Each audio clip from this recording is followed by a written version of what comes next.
आज आपण बनवणार आहोत चिंबोऱ्या आणि हे लागणारे साहित्य. कांदा कापून घ्यायचा सर्वप्रथम आणि चिंबोऱ्या स्वच्छ धुवून घ्यायच्या. त्याची सर्व घाण काढून घ्यायची. एका पातेल्यामध्ये आपण बेसन आणि तांदळाचं पीठ भाजून घेणार आहोत. एका बोलमध्ये ते भाजलेलं पीठ काढून त्याच्यामध्ये हळद, लाल तिखट, मीठ आणि कापलेला कांदा, तेल आणि आलं लसूण मिरची कोथिंबीरची पेस्ट हे सगळं टाकून त्याचा एक घट्ट गोळा बनवून घ्यायचा.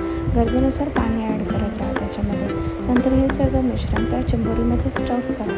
स्टफ केल्यानंतर एका पातेल्यामध्ये तेल घ्या. त्याच्यामध्ये आलं लसूण कोथिंबीर मिरचीची पेस्ट, हळद, लाल तिखट म्हणजेच आपला आगरी मसाला आणि थोडं पाणी घालून गरजेनुसार मीठ टाकून ते मिश्रण एकत्र करून एकजीव झाल्यानंतर भरलेला चिंबोरा त्याच्यामध्ये सोडून द्या. वाफेवर ठेवा.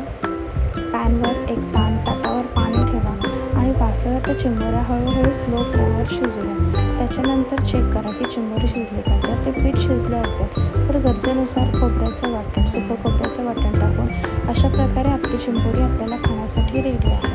आणि नंतर